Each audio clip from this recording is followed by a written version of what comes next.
welcome all subscribers from all realms. It's your boy, the Spectre. We're here with the best possible mage build in Skyrim.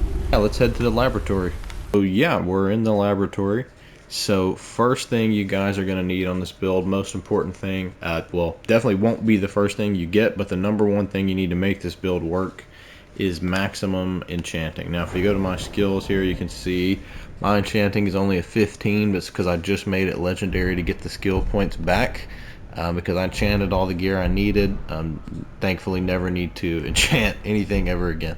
But yeah, the best way to level that up is just, collect anytime you go to a vendor, get you some black soul gems or grand soul gems, whatever they have available. Those are really the only useful ones because it's going to make your enchantments the most powerful, but always be collecting those.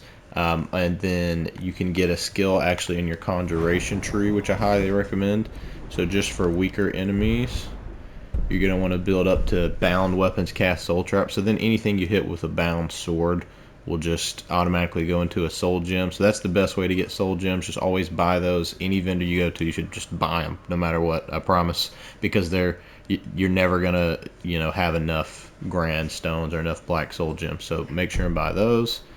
And then the other thing you can do, anytime you find gold ore, silver ore, iron ore, right, you're gonna want to get the transmute spell.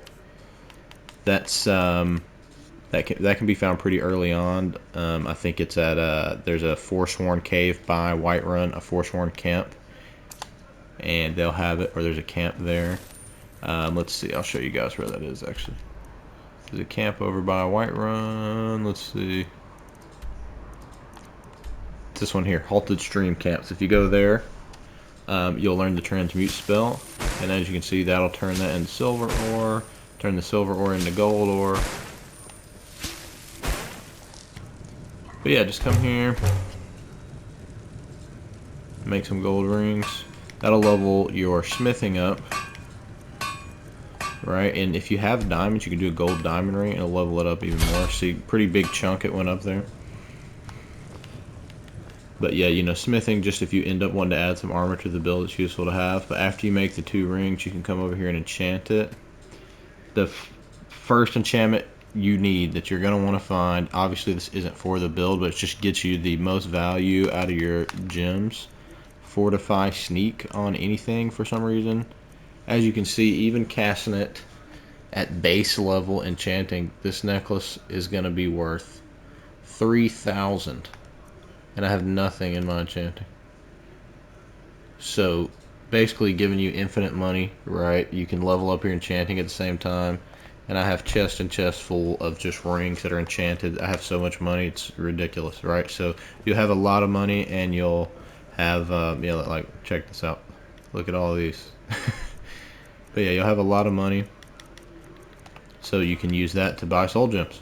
The next thing I want to talk about is why are we not maxing our alchemy, right? Maxing alchemy is just a pain to me. And it's not required because, like, the best potion you can make for, like, increasing your enchanting, I think it's like 30 or 40%, which isn't even required for our build. We really, I don't think you really need any alchemy at all if you just be on the lookout for these potions. The Enchanter's Elixir. Items enchanted are 25% stronger. So again, just check the potions at each place that you go, and you can find some elixirs to help you improve your enchantments. But yeah, you want a quick save before you go cast all your enchantments on your gear, because you only get 60 seconds. So always quick save to make sure I'm getting the most value out of that Enchanter's Elixir.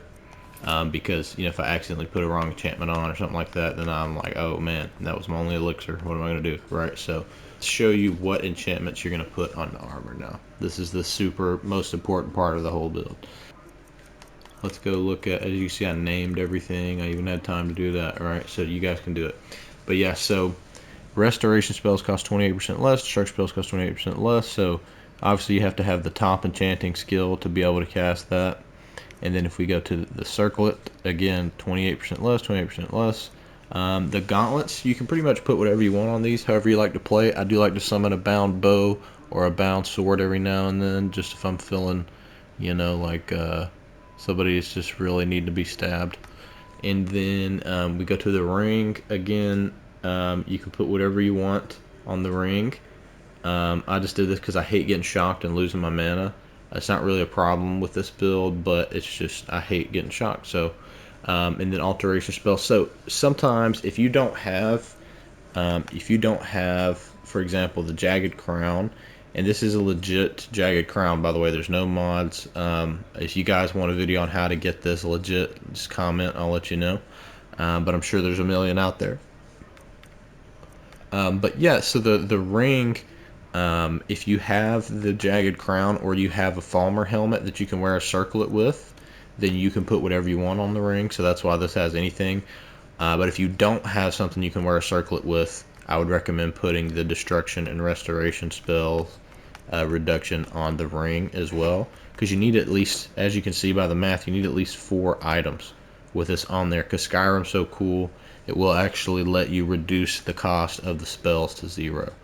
Right, so right now, because of this necklace and the crown, right, and the circlet and the chest, we're actually able to cast destruction and restoration spells for absolutely free, right? And you're like, oh man, you're a vampire. Wouldn't it be easier to get illusion spells for free?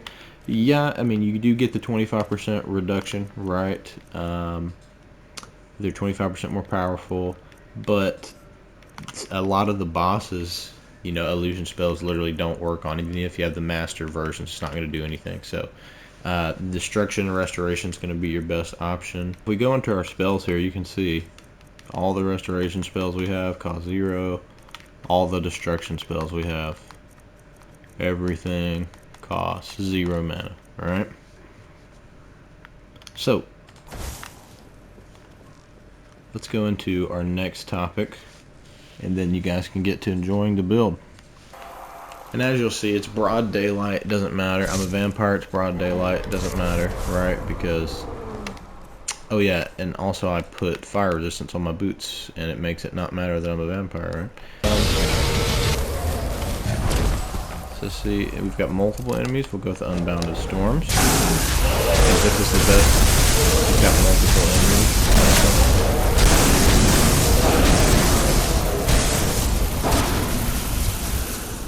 Goodbye. Yeah, the Thunderbolt will stun your enemies. The best for crowds, though, Unbounded Storms and Paralyzed Runes. But see, even this dragon here, if we go Thunderbolt, you can literally stop their fire attack. Now, obviously, the highest damage attack in the game is Elemental Blast. You can get all these from the College of Winterhold. High enough destruction, right? Oh, let's level up. Now, another thing, I always add Close Wounds to my favorites and put it on the right D-pad so that I can just quick cast, double that, quick cast that. If you ever get hit, you can just cast that and you're good.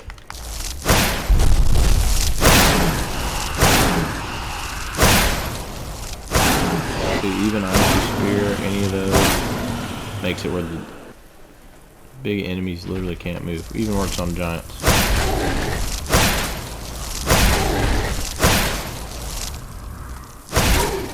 Oh.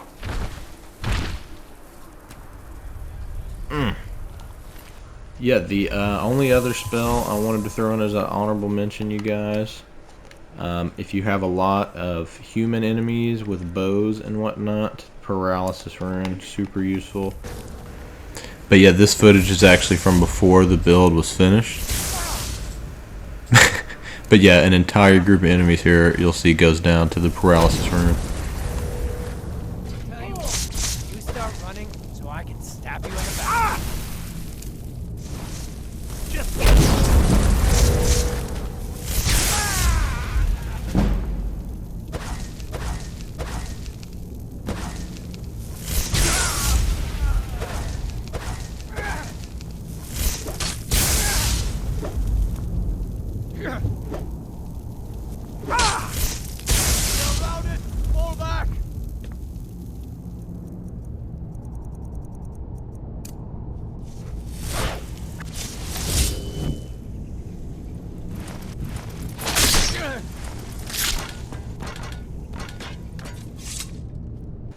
But yeah, hope you guys enjoy casting some spells for free, killing some huge enemies.